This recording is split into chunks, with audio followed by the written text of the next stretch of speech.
Records are about aspirations, about success, about being the first, the fastest, the highest, the furthest, the youngest, the best.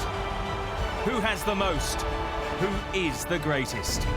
Records are the very essence of sporting achievement. A benchmark of success, linking the past to the present and beyond.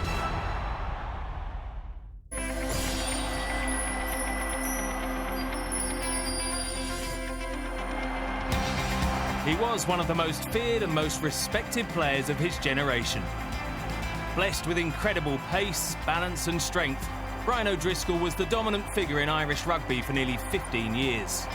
And when he finally hung up his boots, he'd scored the most tries in the history of the Six Nations, rugby's oldest international competition. It was an epic journey that O'Driscoll began back in February 2000 as a fresh-faced 21-year-old. I think it was my 8th cap, that I played against England in Twickenham. My first memories of that is chasing shadows for large parts of the game. We were against a very organised, very impressive England team, and we were definitely in the beginning of a transition period, so we were quite off the pace at that point and we were put to the sword. A chastening moment, but just 2 matches later, O'Driscoll's life and the course of Irish rugby changed forever with an historic victory over France in Paris. A remarkable team performance crowned by one of the greatest individual displays in Six Nations history, as O'Driscoll scored a sublime hat-trick. There wasn't that much expectation, hadn't won in Paris for 28 years, and me as a 21-year-old, I suppose I was naive to the history that had gone against French teams. We were pretty excited on the final whistle when we did win, and you realise the enormity of the occasion. And then on top of it, getting 3 tries, managing to score a hat-trick, and you know the night that ensued, good memories. Having departed for French shores as merely a promising young centre, he would return home heralded as the saviour of Irish rugby. A heavy burden for any player to carry. Yeah, I think it did change things. I went to a schools match about 3 or 4 days later, and I walked across the North Terrace to join kind of my pals in the ex-pupils area, and a load of the stand flooded out and kind of ran across, and I was totally not prepared for that. So that was pretty bizarre. O'Driscoll, the poster boy for Irish rugby, soon became its de facto leader when in 2003 he was made captain. In his first full season as skipper, O'Driscoll led Ireland to only the 7th Triple Crown in their history. That was massively important for Ireland. We hadn't won a Triple Crown since '85, I think. To win any silverware, albeit you didn't get any medal with it, was really, really important to that team at the time. I think you have to build towards more success sometimes. It rarely comes and bites you. You know, you have to go and build towards it, and it took a good few years for us to kick on to the crowning glory of the Slam. That crowning glory of a Six Nations Grand Slam eventually came in 2009, a tournament which saw O'Driscoll at his inspirational best. He scored 3 tries as he led Ireland to victories over France, Italy, England and Scotland, before taking his side to the Millennium Stadium for their final game against Wales. Victory would give Ireland their first slam since 1948. Typically, O'Driscoll found a way to bulldoze over the line. And with just 30 minutes to play, Ireland led 14-6. But the Welsh battled back to trail by just 2 points. And with time running out, the home side were awarded a penalty. Ireland's Grand Slam dreams were in the balance. I had a little prayer saying, just once. And God made those rotations a little bit quicker and those legs a little bit tireder. Is it long enough? Is it long enough? It's not! Seeing Jordan Murphy catch it underneath the crossbar, and I'd seen it went red, and then he started running off to the corner flag. And I literally started roaring at him, telling him to get it off the pitch. And then he hoofed it up into the stand, and just that sense of relief was an incredible feeling. It was the single biggest achievement in the history of Irish rugby. and O'Driscoll was at his imperious best throughout the campaign. He scored 4 tries and was voted player of the tournament, the 3rd time he'd won the award. It is nice scoring tries, of course, and I was joint top try scorer with Ricky Flutie that year, and that was nice, but it wasn't, you know, it wasn't overly important to me. What was important is getting to lift the trophy at the end. Never one to dwell on personal achievements, there was, however, one record that O'Driscoll could not ignore, the mark for most tries. The record was held by Ian Smith, who scored 24 tries for Scotland from 1924 to 1933. Against Wales in 2011, O'Driscoll equalled the achievement. A week later against England, O'Driscoll created history at the 2nd attempt. I'd missed out on the moment earlier on in the game with a forward pass, where we should have scored. It shouldn't have, you know, we weren't under pressure to throw a forward pass. We had an overlap, and it should have been then. Donegal O'Callaghan straightens the line. The offload doesn't go to hand, but it does go to O'Driscoll. Brian O'Driscoll breaks the record. The try itself got a breaking ball and just skipped outside Nick Easter, I think it was. I knew in my head it triggered that I knew that I'd broken the record, but again, it was, you know, we were beating England, and that kind of supersedes any individual accolade that you might get. In 2013, O'Driscoll scored the 26th and final try of his Six Nations career. And the following year, he announced his retirement from international rugby. His last match, a record 65th in the tournament, was appropriately against France in Paris, the same fixture that had launched his star 14 years previously. And fittingly, a narrow victory allowed O'Driscoll to bow out with the title. I didn't really allow myself thinking, oh, this is the last time I'm going to do this. This is the last captain's run. This is the last time I'm going to clean my boots before an international. None of that stuff. It was a very special moment. And then, yeah, when interviewers try and, you know, pull you apart and get a few tears out of you, it's very hard not to concede. It's the end. Last time here in Paris. Last time in a green jersey. But I'm overwhelmed. You know, huge emotions now. The last time I take this jersey up and hang it up inside will be, you know, that'll be the end, unless I decide to put one on at home when no one's watching. O'Driscoll is not a man given to reflection, but when he does, it's the records that reflect his remarkable consistency that stand out, rather than the accolades he received for his individual achievements. Not dipping too far below a particular standard gives me great satisfaction. I think to be able to stay at international level and at a particular standard for a long period of time and come back from certain injuries when people have written you off, I think that gives you your own sense of personal satisfaction.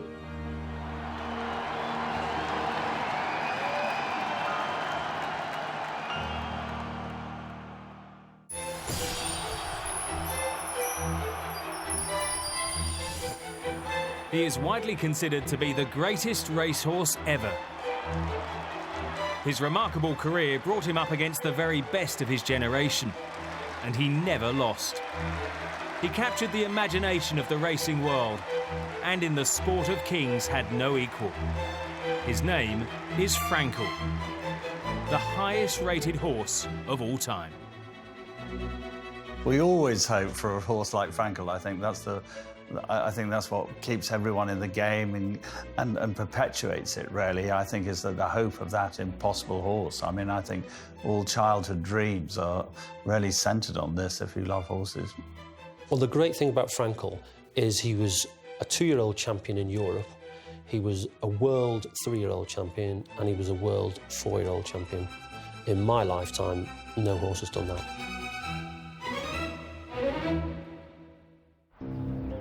Born on February the 11th, 2008 at Jubbmont Farm in Newmarket, Frankel was blessed with a great thoroughbred pedigree. His father, Galileo, won the Epsom Derby in 2001. His mother, Kind, was a highly coveted broodmare. Owned by Prince Khalid Abdullah and named after the legendary American trainer Bobby Frankel, great things were expected of him ahead of his maiden voyage. Obviously, there was an element of unknown, but we were pretty confident going into his first race. One man particularly keen to see Frankel in action for the first time was Phil Smith, head of handicapping at the British Horse Authority. His team provides an official rating for every horse that races competitively in the United Kingdom. We divide all the races, flat and jumping, into different distances, and we assess the quality of the horses in those races. We give every horse a rating. It's expressed in pounds, and that enables them to either run in a handicap, where they're giving or taking weight from other horses, or at the very top level, we can assess them and look at their relativity to other top horses in other countries. Frankel's first race saw him set off as a 7-4 favourite, the only time he would ride above the odds. He ran well to win by half a length, ahead of a field that included Nathaniel and Colour Vision, future winners of the King George VI and Queen Elizabeth Stakes and the Ascot Gold Cup, respectively. Phil Smith's team was suitably impressed, a fact reflected by their first unofficial rating. My handicapper, Matthew Tester, gave him a provisional figure of 92, which is generally a pretty high figure. You wouldn't get too many 90s for first-time winners over the year, so he was pretty impressed with the quality of the race. I think his first race sort of confirmed that he was going to be pretty useful.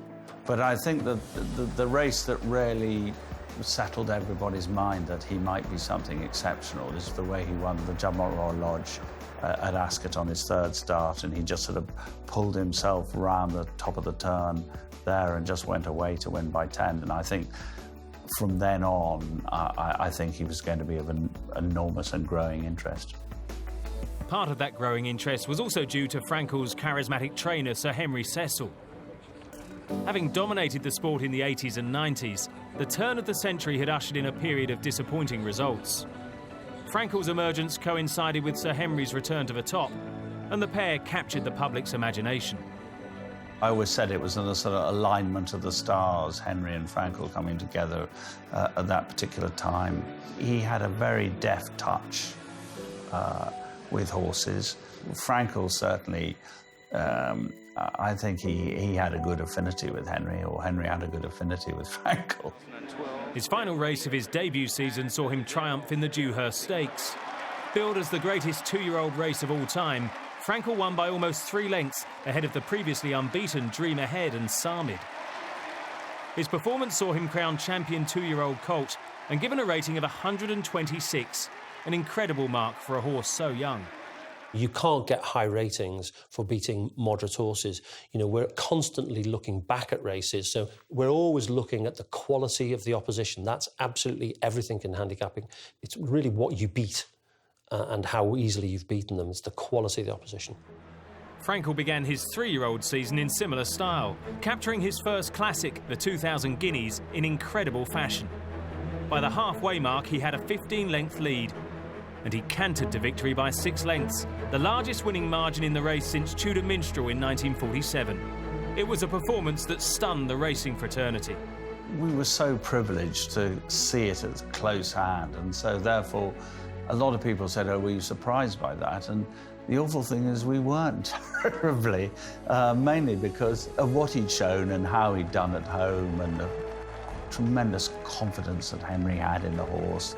Henry decided that the best thing to do was just to let Frankel do his thing as he wanted to, let him bowl along at his pace. And of course, that was a pretty extraordinary pace. Just 3 months later, Frankel delivered an even better performance in the Sussex Stakes at Goodwood. He beat the world's top-rated miler Camford Cliffs by 5 lengths in a race billed as the Clash on the Downs. The BHA's response was to give him a rating of 135, making him the highest-rated horse in the world at that point. We're very wary of bold moves, especially because we have to sell that rating around the world, because it's only guaranteed when we have our international handicappers meeting at the end of the year. If all of the other handicappers in the world think, no, that's rubbish, you know, he's only a 130 horse, we'll be outvoted when we have our meeting and we'll be made to look pretty foolish. So you only go overboard on a horse when you're very, very confident that you have the facts to back up that figure. With Frankel having finished his 3-year-old season as the best horse in the world, owner Prince Khalid Abdullah took the decision not to put him into stud for financial gain, but to continue racing for one more season. His faith and confidence in the horse was duly rewarded by his performance in the Queen Anne Stakes. Victory over the highly regarded Celebration by 11 lengths prompted handicapper Dominic Hill-Gardner to award a rating of 140, just £1 behind Dancing Brave's all-time record. Dominic said after that race, "I'll never ever give a rating of 140 to a horse in my career if I don't give one to him." I think if you see something like that, you don't need anyone to tell you that you should be excited or overwhelmed. Or I think your heart skips a beat. Frankel's final race was the Champion Stakes at Ascot in October 2012. It also marked one of the last public appearances of Sir Henry Cecil, who died in June 2013 after a long battle with illness. With jockey Tom Queally, who'd ridden him in every race of his career, Frankel gave his adoring public one last great performance. The leading horses of the era were still there, Sirista's Egg and Nathaniel, of course. He was taking on the very best. One always felt that he was going to do the business, and indeed he did. It was a fitting end to a career that brought joy to millions of racing fans around the world. He retired unbeaten and with an official World Thoroughbred rating of 140. A mark which, following the reclassification of older horses that saw Dancing Brave drop to 138, meant Frankel was crowned as the greatest racehorse of all time. What made him just a little bit special compared with the other horses at that level over the last 30, 40 years is, one, he's unbeaten. Two, he's a champion at 2, 3 and 4. And 3, even when he wasn't at his best, he found a way to win. He set standards by which other horses could be judged. I don't think there's any doubt about that. The thing that really caught me is the amount of people who came up to me and said, "My children adore Frankel." It's a wave of emotion that comes over. And of course, coupled with Henry and Henry's story, both of them engendered that incredible love and good feeling.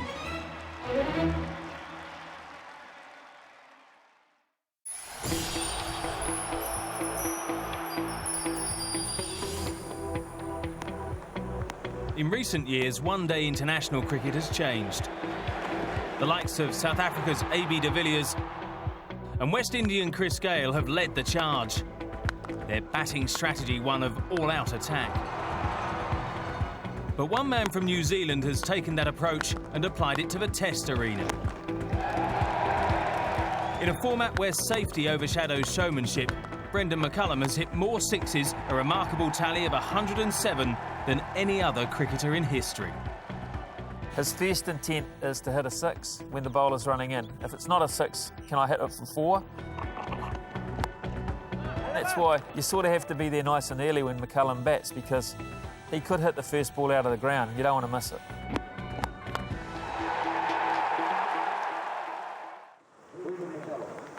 Having broken into the one-day team as a 21-year-old, McCullum waited 2 years before making his Test debut against South Africa. Oh, McCullum's underway. 4. Unorthodox. He's got his first runs in Test cricket. A composed half-century hinted at a promising future in the longer format.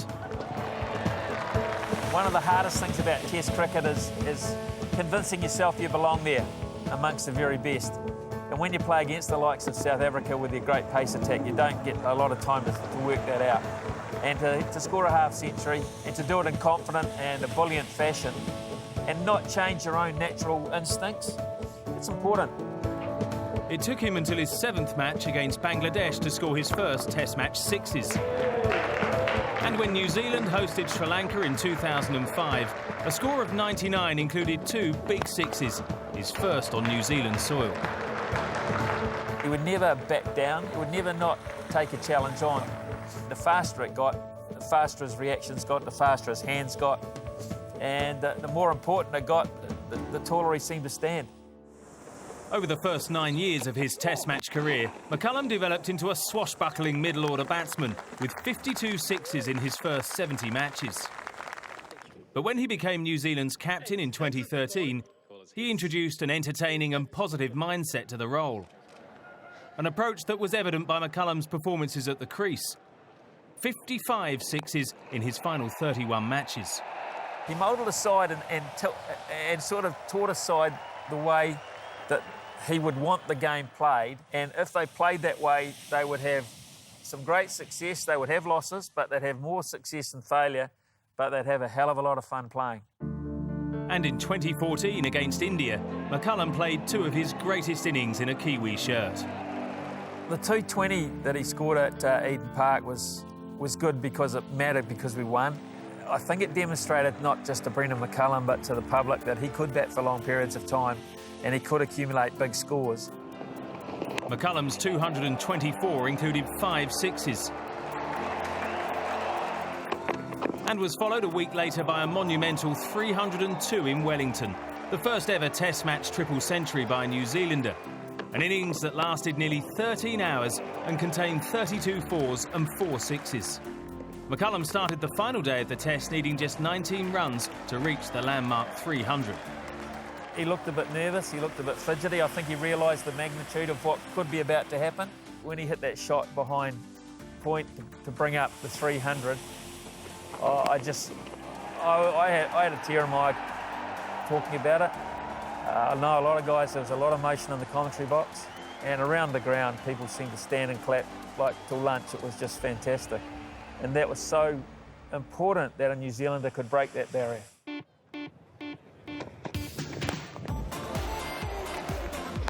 Later that year, McCullum played one of the most explosive innings of his career. Fresh from a double century, including 11 sixes against Pakistan in November, he scored 195 with 11 more sixes against Sri Lanka in Christchurch. It was an innings that saw him reach his century in just 74 balls, a Test match record for New Zealand. It was an innings that electrified a summer, really. He just owned the ground and owned the match and took the match over and took the match away from the opposition. And it's a kind of trait that very few people in the world are able to do, or have got that freedom within themselves to try and do. He could do that. McCullum's tally of Test match sixes was now 92, just 8 behind Australian Adam Gilchrist's record of 100. Brendan McCullum was a true entertainer. He brought people to the ground. He made people talk about cricket. He made kids want to play cricket. I mean, not everyone can hit the ball like Brendan McCullum, but a lot of kids wanted to go on Saturday morning and try. Having announced he would retire from Test cricket after New Zealand's 2-match series against Australia in 2016, the clock was ticking as McCullum played against Sri Lanka in December 2015. Nevertheless, he equalled Gilchrist's mark in a second innings cameo in Dunedin. He loved hitting the ball hard, loved hitting the ball a long way, and he liked to get maximum value for what he did. And so hitting sixes makes it easy, doesn't it? Yeah, he was New Zealand's Gilchrist, there's no doubt about it. And fittingly, against Australia in his final Test match, McCullum broke Gilchrist's record when he lofted Mitchell Marsh back over his head for his 101st Test match six. I think hitting that six was a very sweet moment. Hey, look, it would have meant a lot, especially to take it off Gilchrist, you know. Player of very similar ilk, the kind of guy that could bat anywhere in the order and take a game by the scruff of the neck. He was fully aware that he had that last opportunity to do that, and I think he enjoyed every step of the way as its trajectory took it to where it ended up. But McCullum was not finished yet. Down the wicket, he goes over the top, could it be it? It is, it's the record for Brendan McCullum, what a magnificent 100 here. In his final Test, he scored a century off just 54 balls, breaking the world record held by Pakistan's Misbah-ul-Haq and West Indies legend Sir Vivian Richards, who took 56 balls to reach their tons. You knew he wasn't going to go quietly. You just knew. I don't know if we ever expected he'd go to that extent. The greatest, fastest 100 in the history of the game. To go past Richards, great Vivian Richards, one of the most imposing batsmen in the history of all time. Just to take it off him, wow. Having smashed the Australian attack for 6 sixes, he then returned to the crease and in his final Test innings hit his 107th and final Test match six.